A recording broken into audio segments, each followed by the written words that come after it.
Laura, I am Shannon Breem in Washington, and we begin with a Fox News alert. Former FBI Director James Comey making multiple media appearances today. At the very same time, the Department of Justice he used to work for sending the media 15 pages of redacted memos he wrote about his meetings with President Trump.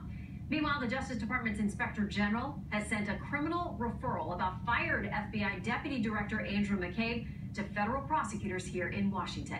We've got team coverage tonight. Chad Pergram digging deep into the Comey memos for us tonight. Chief National Correspondent Ed Henry is following Mueller, Comey, Cohen, McCabe, and more. All the intrigue for us tonight here in the nation's capital. All right, Ed, so late breaking, several memos. Anything jump out to you that may actually help the president? Yeah, it's interesting. You've got 7 Comey memos, about 15 pages released. This was at the urging of House Republicans, as you know. And there are some details here that seem to help the president in the sense that these are summaries, the memos, of James Comey's either meetings in 2017 or phone calls with the President of the United States. And there's one that does jump out from March of 2017, where James Comey says that the president kept telling him not to shut down the Russia collusion investigation, but to try and go public with the idea that the president was not personally being investigated. And in fact, at one point, Comey, by his own account, you can see, says that the president said to me, look, if there's any satellite, any advisor, any ancillary person connected to my campaign who was involved with Russian collusion, that should be investigated. Go for it. But I just want you to tell the public that I'm not being personally investigated. This is something we've heard before, but the part where the president is saying, lift the cloud over me, but if somebody did something wrong, go for it. It shows that at least by James Comey's telling, the president was not trying to obstruct justice. And by the way, nowhere in these memos is there any new information suggesting that there was collusion with the Russians, Shannon.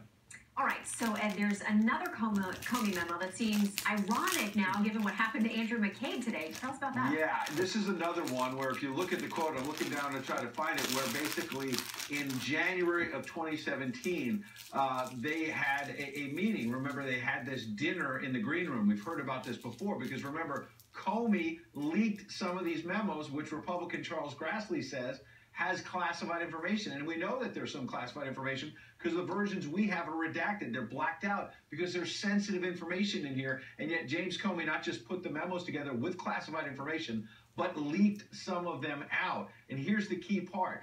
In trying to explain, the context is Comey trying to explain why he thinks he should stay on as FBI director as he and the president discuss it over dinner in the green room at the White House. Comey says, quote, I added that I was reliable in one way, but not in the way political people sometimes use the term. I explained he could count on me to always tell him the truth. I said, I don't do sneaky things. I don't leak. I don't do weasel moves. That Jim Comey memo saying I don't leak and the FBI doesn't leak comes on the same day that the Justice Department Inspector General, Shannon, has had a criminal referral go to the U.S. Attorney here in Washington for Andrew McCabe, Comey's number 2 at the FBI, for leaking information to the press against the rules at the FBI and then lying to investigators about it. And yet James Comey is saying in the memo, we didn't leak. We're not leakers.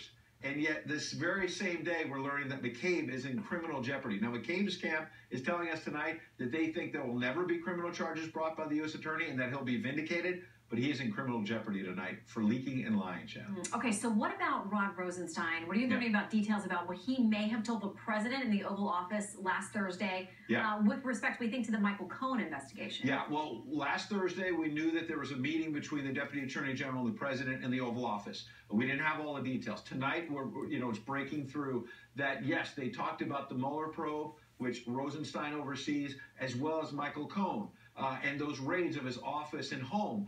And what we're learning is that Rod Rosenstein, when asked by the president, said, you are not the target, Mr. President, of the Michael Cohen investigation. That follows what we heard last month when we learned that Rosenstein had suggested to the president that he is not the target of the Mueller probe. And that, in fact, Mueller's own team had told the president's lawyers that. Why is that?